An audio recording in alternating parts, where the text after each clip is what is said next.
Modaya Puri Goswamiti Namine. Nama Om Vishnu Padaya Krishna Pestaya Bhutale Srimate Bhakti Vedanta Swamiti Namine.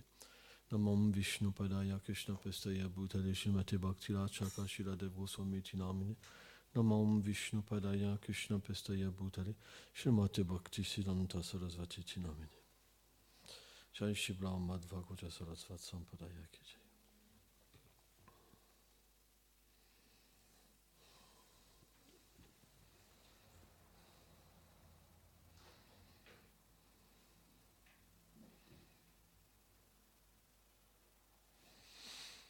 On va lire un verset Srimad Bhagavad Gita 2.61. Tani sarvani samyamyam yuktam machitam atparam vashehim vyasam dhiyanim tasya pragyapatishtita. Il faut donc maîtriser les sens en s'abandonnant à moi par la pratique du service de dévotion et vivre sous mon refuge. Seul celui dont les sens sont contrôlés peut être tenu pour avoir une intelligence fixe. Lui seul est Stikta Pragya. Commentaire.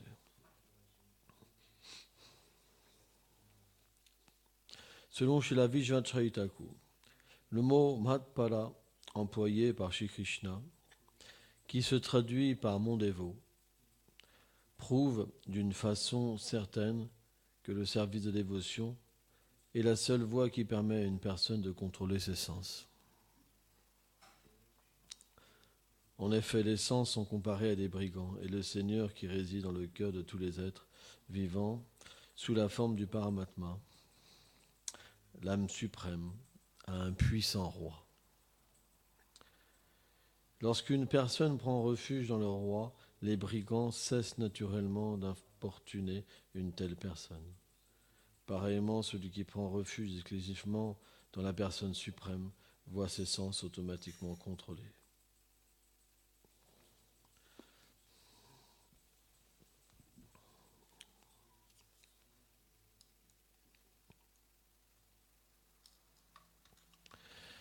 Quelle est la particularité des sens ? Les sens, c'est d'être attiré par des objets. Dans le monde matériel, la plus forte attraction, c'est la vie sexuelle. À part une âme libérée, tous les êtres dans ce monde, quand ils voient un bel homme ou une belle femme, s'en retournent et sont attirés. C'est le principe, la loi de l'attraction et de la répulsion. C'est pourquoi le yoga vise à contrôler cette attraction et cette répulsion. Mais quelle est la manière pour nous de contrôler cette attraction et cette répulsion ? Est-ce qu'on peut, par un moyen mécanique, véritablement contrôler ? Même les plus grands yogis, ils sont obligés d'aller au fin fond de l'Himalaya dans une grotte pour essayer de contrôler le sens, le mental et l'intelligence. Mais finalement, on voit que même des bouddhistes qui pratiquent des austérités tellement sévères, dès qu'ils revoient les objets des sens, alors ils retombent.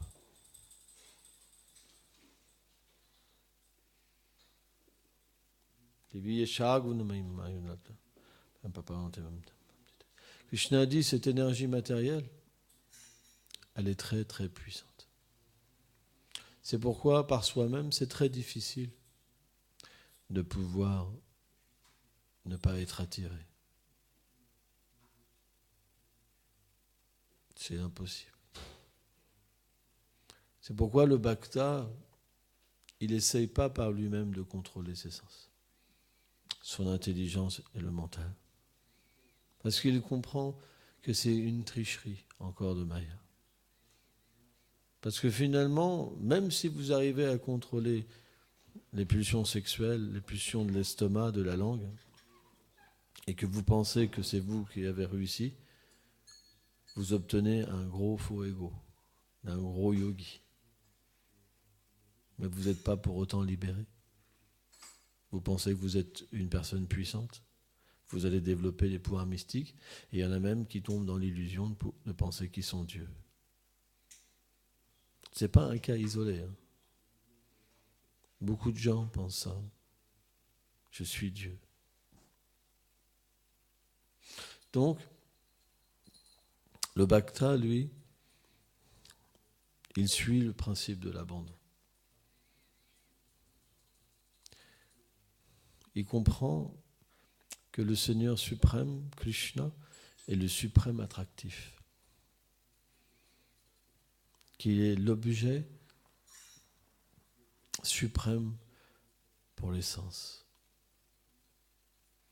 pour le mental, pour l'intelligence. Et automatiquement, sa prière intérieure, c'est que Krishna vienne le fasciner. Et Krishna est très miséricordieux. Extrêmement miséricordieux. Mais comment ce principe de miséricorde fonctionne? On dit que Krishna est ultimement attiré que par une seule personne, Srimati Radharani.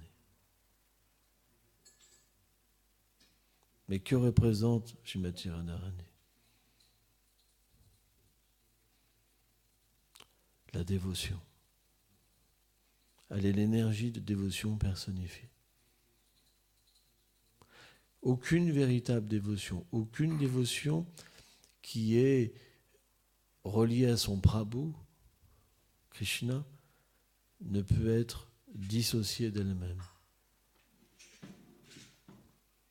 C'est pourquoi quand on rentre en contact avec les grands dévots du Seigneur, ils nous transmettent sa miséricorde. Et sa miséricorde, elle se manifeste comme le sentiment de dépendre de Krishna.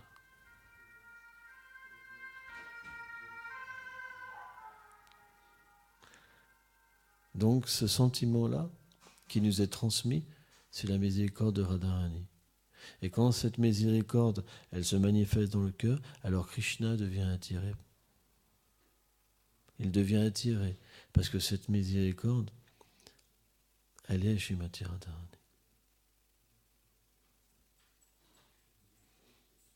Et automatiquement, quand Krishna vient nous fasciner, alors on peut naturellement s'ouvrir à cette grande miséricorde, à cette compréhension de Srimati Radharani. Et on devient naturellement plus attaché à Radharani qu'à Krishna. Parce qu'on comprend que tout ce qui nous arrive, c'est que par sa miséricorde. Mais sans avoir eu cette perspective de l'objet suprême de l'amour,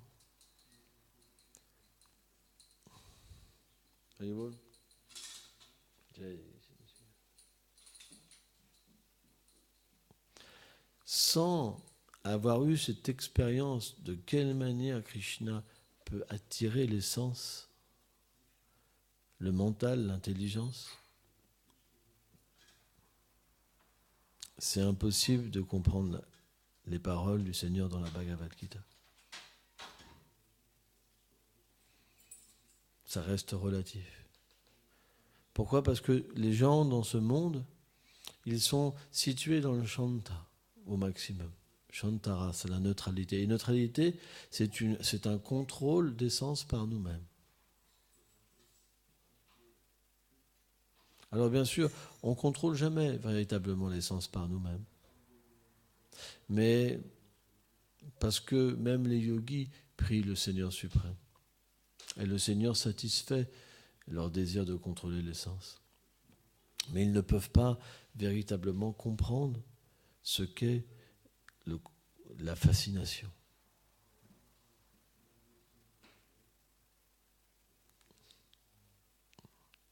C'est pourquoi, à l'état immature du service de dévotion, à l'état Anishta Bhakti, on ne peut pas être fasciné. Par exemple, Chaitanya Mahaprabhu a dit il a expliqué que tout était présent dans le Saint-Nom. La douceur du Seigneur, ses opulences, tout est présent, ses formes, ses associés, ses demeures, tout est présent. Et pourtant, on ressent aucun goût. Il n'y a aucune fascination.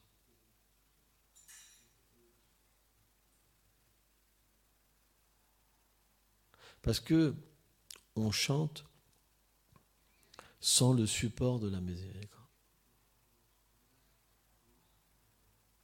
On est comme des personnes qui ne savent pas tirer profit d'une personne qui serait plus grande que lui. On est étrangement habitué à compter que sur nous-mêmes. Donc quand on chante avec cette conception, il ne se passe rien. Parce que le Saint-Nom, on doit le chanter avec un esprit d'abandon total. Total. Si nous voulons avoir l'expérience avec le Saint-Nom, il faut un état d'abandon total. Mais qu'est-ce que c'est l'abandon pour nous ? Est-ce que c'est simplement je m'abandonne ? C'est un désir.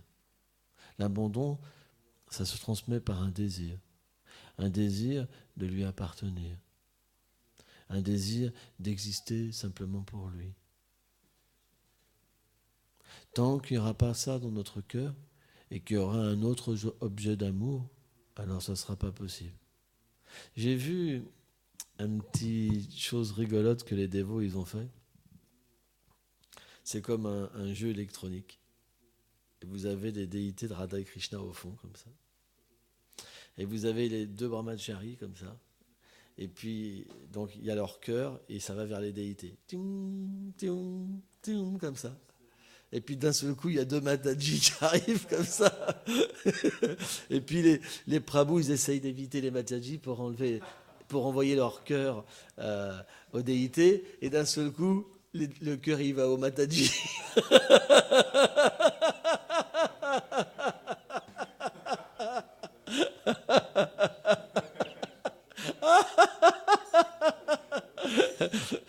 Donc, c'est extrêmement difficile de s'attacher à Krishna. C'est difficile. C'est difficile. C'est pourquoi on ne doit pas non plus être trop sévère avec nous et se décourager. Vous comprenez ? Krishna viendra nous aider. Krishna va venir. Krishna, pour l'instant, nous observe. Parce que notre dévotion n'est pas assez grande. Est-ce que véritablement on est prêt à tout pour lui ? Est-ce qu'on peut déjà se poser cette question ? Est-ce que je suis prêt à tous les sacrifices ? Tous les sacrifices. C'est une question qu'on pourra se poser, c'est une méditation qu'on pourrait avoir. Est-ce que je suis prêt à tous les sacrifices ?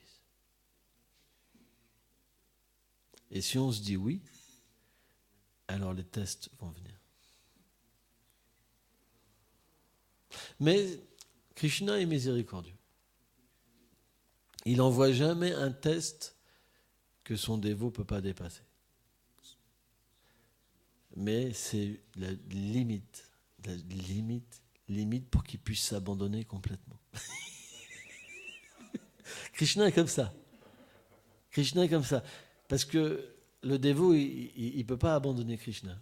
Et Krishna lui envoie un test. Il va lui dire, il va crier, il dit « Krishna, pourquoi tu me testes comme ça ? Je ne peux pas tenir. Krishna, pourquoi tu me testes comme ça ? Je ne peux pas tenir. » Et il va complètement s'abandonner. « Il n'y a que toi qui peux me sauver. Sauve-moi. » Et Krishna est satisfait. Parce qu'on progresse de cette manière. Parce qu'on a besoin des tests. Le test, qu'est-ce que c'est un test? C'est quand il y a une limite d'abandon en nous et quand on doit s'abandonner plus, c'est un test.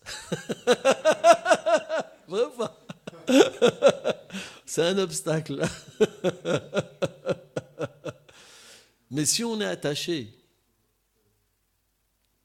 on passera l'obstacle. Prenons par exemple l'exemple d'un homme ou d'une femme qui est attaché à un homme ou une femme. S'il y a quelque chose que l'homme ne veut pas, mais que la femme, elle est obligée d'accepter, par exemple, parce que sans ça, ils ne peuvent pas rester ensemble. Vous comprenez? C'est un principe. Donc, automatiquement, il y a des concessions qui sont faites. On fait une réforme à l'intérieur de nous, bien que cette chose-là, on ne pouvait pas l'accepter, jamais, c'est jamais possible, on l'accepte. Et on voit finalement, on devient une autre personne. C'est pas incompatible. Parce que c'est juste des conditionnements. L'âme, elle est bien au-delà de tout ça encore. Vous comprenez? Et bien avec Krishna, c'est la même chose. La seule différence, c'est quand on fait ça à travers un homme et une femme, on reste une âme conditionnée. On ne va jamais vers notre vraie condition. Mais quand Krishna fait ça avec nous, cette réforme intérieure qu'on va devoir faire pour rester avec lui, parce qu'on ne pourra pas rester de cette manière-là avec lui. On est obligé de changer. Ça va nous amener à comprendre graduellement une dévotion de plus en plus merveilleuse. Pourquoi? Parce qu'en proportion que le test, on le passe, en proportion Krishna se dévoile. Donc automatiquement, qu'est-ce qui se passe? Puisqu'on comprend que c'est notre sacrifice qui nous a amenés à goûter cette merveille, et que ce sacrifice, c'est Krishna qui a fait toutes ces choses pour qu'on puisse être avec lui, on fait comme la reine Kunti. On prie pour avoir des obstacles. C'est ça la différence entre la dévotion et la vie matérielle. La vie matérielle, on ne veut pas d'obstacles. On veut juste se gratifier l'essence. Mais dans la vie spirituelle, quand Krishna nous teste, c'est tellement merveilleux. Bien sûr, il y a une grande souffrance. Mais quand on souffre parce que Krishna nous teste, en même temps, il est tellement près de nous. Tellement près. On peut ressentir au niveau du test comment Krishna est proche de nous. C'est une purification.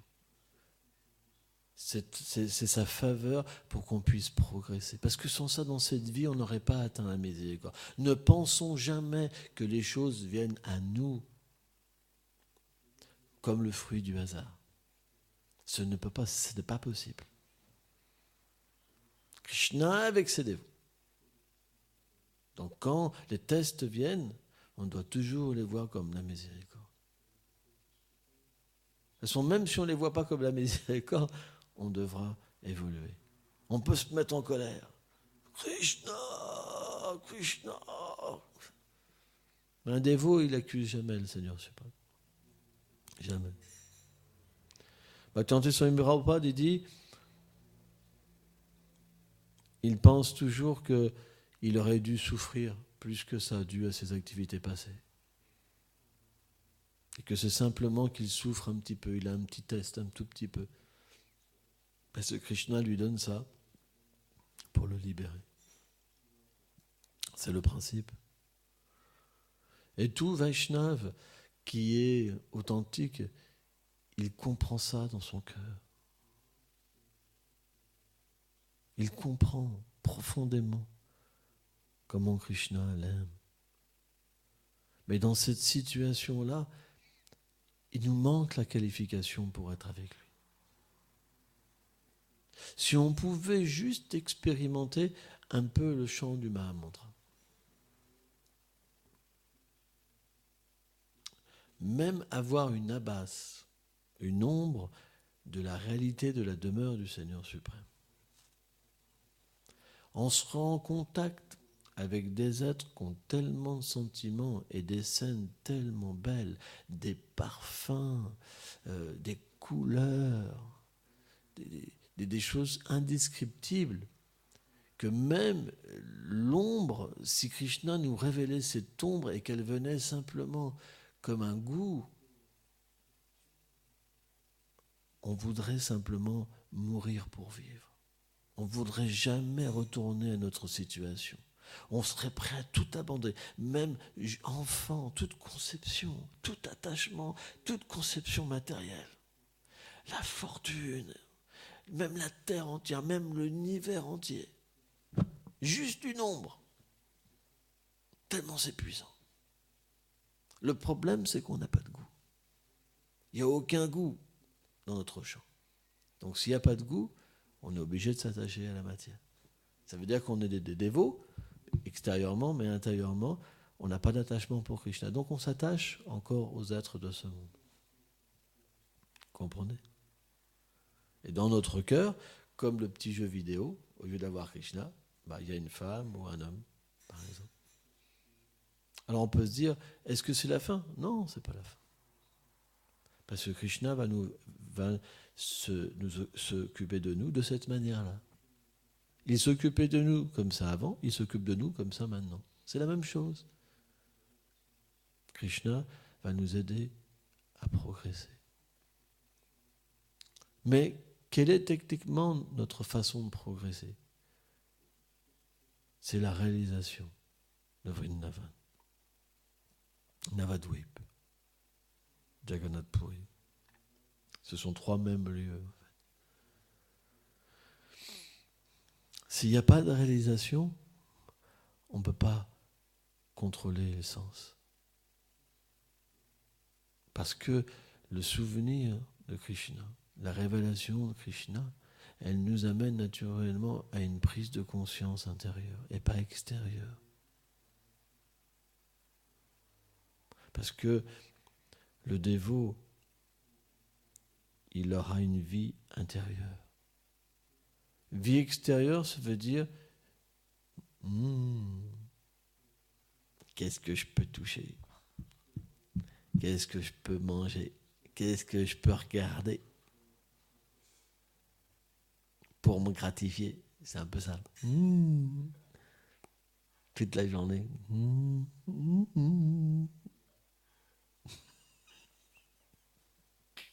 Et on avance. Des prédateurs.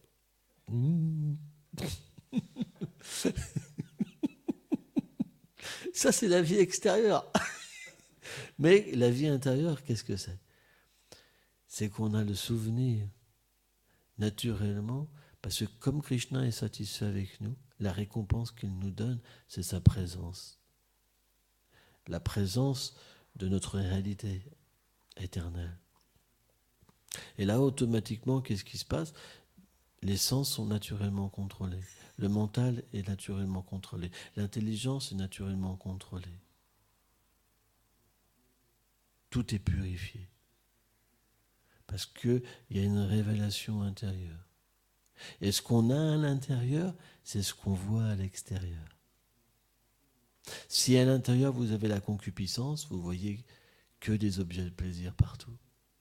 Mais si vous avez l'attraction pour Krishna, alors vous voyez Krishna partout. C'est pour ça que simplement ce dévot-là, on le dit Sthitāplaga, qui contrôle ses sens. Un autre ne contrôle pas les sens de cette manière. Parce qu'il devient fasciné par la vérité absolue, par Krishna. Et automatiquement, parce que Krishna apparaît en lui, il voit Krishna partout et tout le fascine. Même quand il voit un homme et une femme s'embrasser, il voit Radha et Krishna. Quand il voit une mère prendre son enfant, il voit Mère Yashoda et Krishna. Il ne voit plus de matière. Parce que la réalité qu'il voit à l'intérieur de lui, elle se transpose sur l'extérieur. Vous comprenez ? Ça, c'est ce qu'on appelle un Sthitāplaga. Sans ça, ce n'est pas un Sthitāplaga. Alors bien sûr, il y a des Sthitāplagas moins élevés où ils méditent sur un aspect partiel du Seigneur comme l'âme suprême. Même l'âme suprême, Bhaktivedanta Swami Prabhupada, dans le Chaitanya, il dit que quand même, ceux qui méditent sur l'âme suprême, souvent, c'est les impersonnalistes aussi.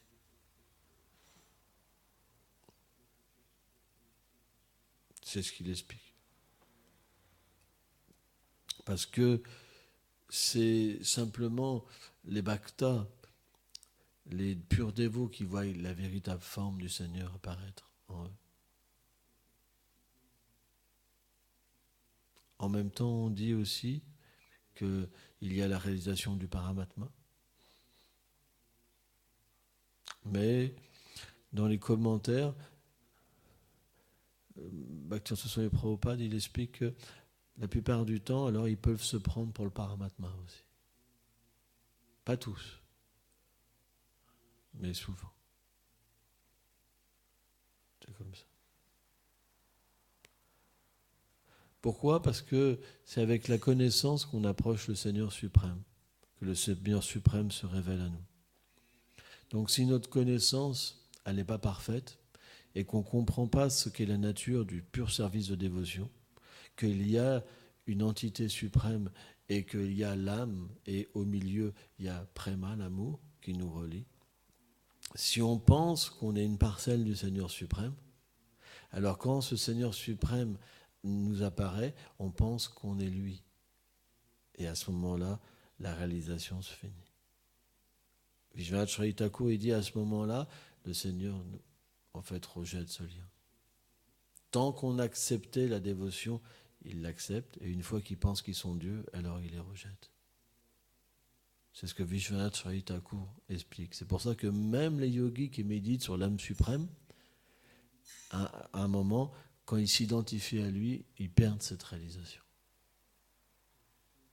Il n'y a qu'un bhakta, un pur dévot, qui naturellement reçoit le pur savoir du maître spirituel et qu'il comprend qu'il est un éternel serviteur du Seigneur suprême, que quand il médite sur le Seigneur suprême, que naturellement le Seigneur lui révèle de plus en plus d'aspects internes de sa réalité, de sa swarup, de sa forme éternelle, de son nom, de ses attributs, ses divertissements. Et à ce moment-là, alors on peut être élevé, c'est pas nous qui nous élevons, on peut être introduit dans la demeure du Seigneur suprême. Et à partir de là, la méditation commence. Pas avant. C'est pour ça que Bhaktisiddhanta, quand même, il disait que ces dévots qui se mettaient loin, dans une place seule, à méditer toute la journée, mais qui n'étaient pas à ce niveau-là, c'était de la supercherie, quoi. C'est de la tricherie. Parce que c'est qu'à ce niveau-là où on peut véritablement méditer sur les Astakalila de Krishna. Comment, par exemple, Radha et Krishna sont enlacés, par exemple. Comment Vrinda Devi, quand elle commence à voir les premiers mouvements du lever du jour, juste quand même un peu avant, comment elle demande au perroquet de commencer à chanter, les coucous commencent à chanter, le coq commence à cocorico, cocorico. Non, moi je ne sais pas le faire, c'est le coq du tamas.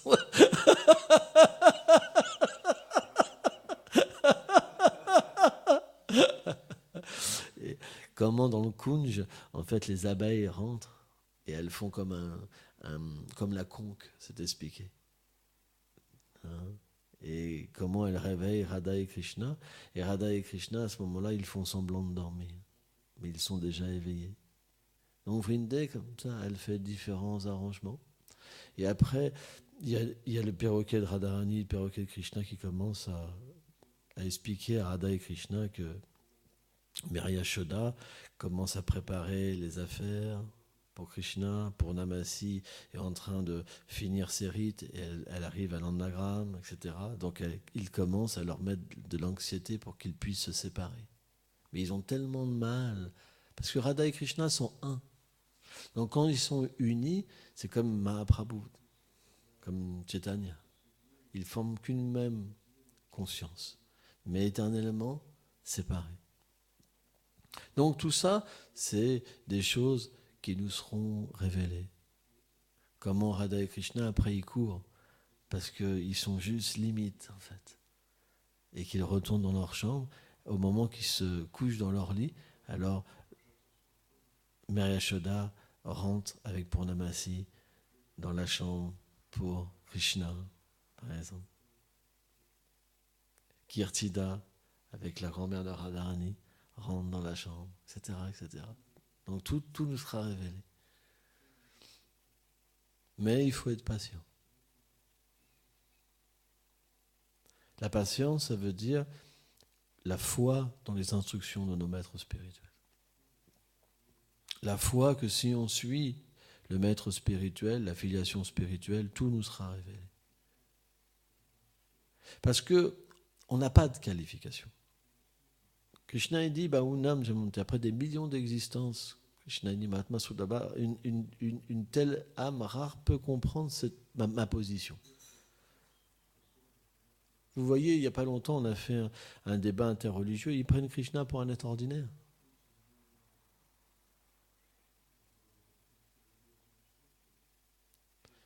Pourtant, Krishna a dit, je suis cette personne suprême.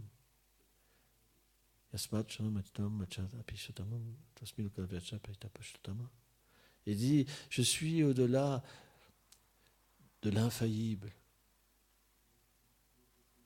du monde matériel, des âmes conditionnées. Et je suis même au-delà, de l'infaillible de mes associés, même de ma forme de paramatma partielle, même de mon effulgence en tant que brahman. Je suis au-delà naturellement des choses faillibles. C'est pour ça que tous les Védas, tous les grands sages, tous les êtres les plus grands de tous les univers, ils me proclament comme cette personne suprême. Baba, t'as déjà vu une personne comme ça parler dans une écriture? Et pourtant ils disent que c'est un être ordinaire. Pourquoi? Krishna explique. Parce que Mouda, leur intelligence, elle a été volée. Ils baignent dans l'ignorance. Dans ce verset, Krishna dit, ils ne peuvent pas comprendre ma nature. Donc Krishna dérange personne, il les voile simplement par son énergie illusoire, parce que c'est ce qu'il désire. Et à ce moment-là, Krishna se divertit, personne ne peut le voir. C'est pourquoi on n'a pas de qualification. La seule qualification qu'on a, c'est la miséricorde. Dans l'âge de Kali, il n'y a pas de gens qualifiés. Dans l'âge de Kali, on obtient cette méditation, on obtient cette position que par Kripa, la miséricorde. Il n'y a pas d'autre moyen. On n'a pas la force. C'est pourquoi mon maître spirituel, Srila Bhaktivedanta Bon Goswami Maharaj, il m'a dit, si tu pries la Guru Parampara, tous tes désirs seront comblés. Et quand on parle de désir d'un bhakta, ce n'est pas des désirs matériels. Ce n'est pas avoir une cafetière. Par exemple, on ne boit pas de café. J'y arrive pas. Quel conditionnement. Un frigo. Voilà, un frigo. Mais notre vision qu'on a eue, notre désir de servir Radha et Krishna, dans une forme particulière, se manifestera. Oui. Est-ce que ça veut dire que la miséricorde Vaishnava est plus importante que notre sadhana? Ah bien sûr, bah oui. Est-ce que ça veut dire que la miséricorde du Vaishnava est plus importante que notre sadhana? Bien sûr. Mais il faut deux choses. C'est qu'il faut, les instructions du gourou, c'est qu'on suit une sadhana. Mais avec la miséricorde du gourou, la sadhana, elle révèle notre relation éternelle avec Krishna. Mais si tu n'as pas de miséricorde, tu peux chanter pendant des milliards de vies, rien qui se passe. Donc, la miséricorde est plus importante. Mais si tu ne chantes pas, qu'est-ce que veut le Vaishnava? C'est que tu chantes le Mahamantra avec Krishna. C'est ce qui lui fait le plus plaisir. Et si tu chantes, tu auras sa miséricorde. C'est comme ça.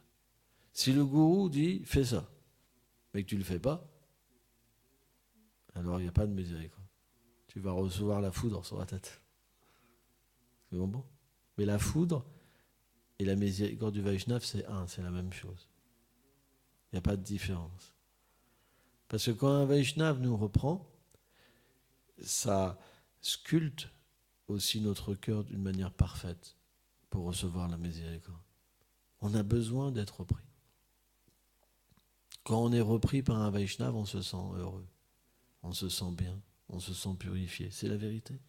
Mais quand on le prend mal, à ce moment-là, on gâche tout. On ne devrait jamais penser que les Vaishnavas, ils se mettent en colère d'une manière injuste. C'est mal comprendre la position des Vaishnavas. Quand un Vaishnava nous reprend, il nous montre sa miséricorde, son affection. Une fois, Sridhar Maharaj, il avait un disciple qui l'a repris. Il a repris Sridhar Maharaj parce que Sridhar Maharaj le reprenait.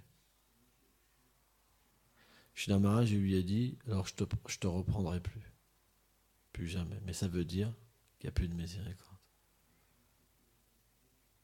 C'est pourquoi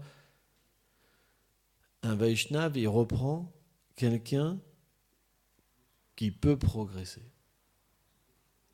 Si un Vaishnava nous reprend, ça veut dire qu'on progresse. Mais si un Vaishnava ne nous reprend pas, ça veut dire qu'il y a quelque chose en nous qui ne va pas.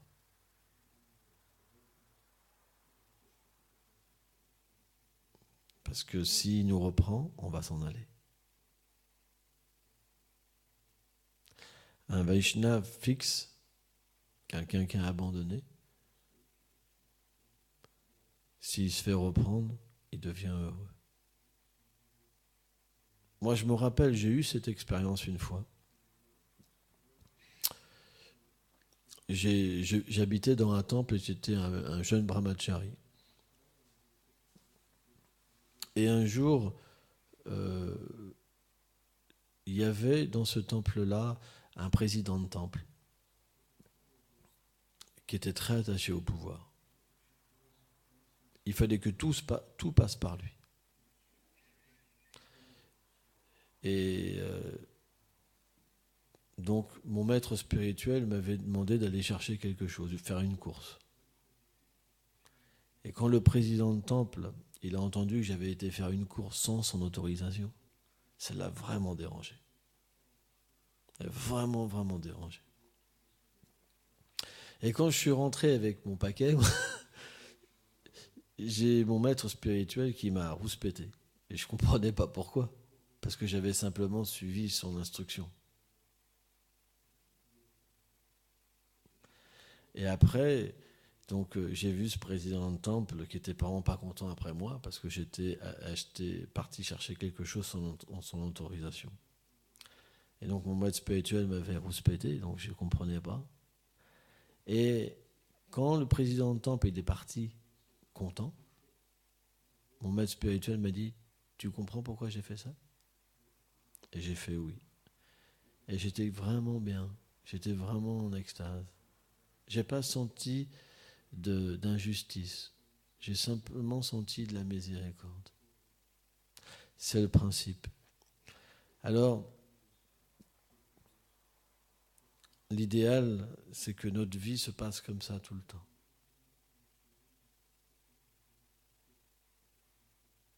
On devrait percevoir toutes les choses sans injustice, mais dû à une volonté divine. On n'aurait aucun obstacle.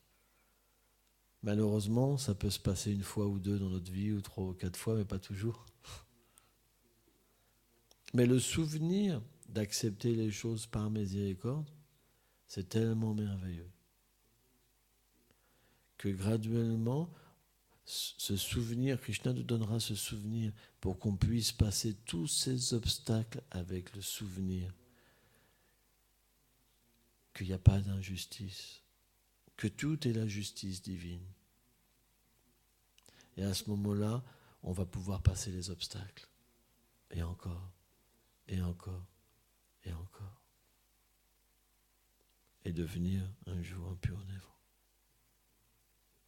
Parce que l'obstacle, c'est comme quelque chose qui empêche que la miséricorde coule à nouveau.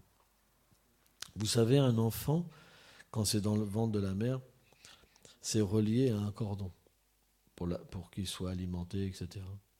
Et bien de la même manière, la Guru Parampara, c'est comme un cordon. On est relié au Guru. L'obstacle, c'est ce qui coupe cette alimentation. Et quand cette alimentation, elle se coupe parce que notre attitude n'est pas bonne envers le maître spirituel, c'est aride. Il n'y a plus rien. Il n'y a plus rien. C'est dur. C'est tellement dur. Alors, si on n'a jamais eu une bonne attitude, on ne sait pas ce que c'est de recevoir de la nourriture. Donc, ça ne nous dérange pas. Mais celui qui a eu un peu de nourriture, un peu de nectar, et que d'un seul coup, ça s'arrête, je peux vous dire qu'il comprend qu'il a fait une erreur. Et il cherche à réparer. Vous comprenez ? C'est comme ça que Krishna aussi, il va nous avoir. Parce que quand il nous donne un petit goût supérieur, on ne peut pas revenir en arrière. Tous les gens qui abandonnent le chant, tous les gens qui quittent Krishna, c'est parce qu'ils n'ont jamais rien goûté. Ce n'est pas possible de revenir en arrière après. Ce n'est pas possible. Golpemante.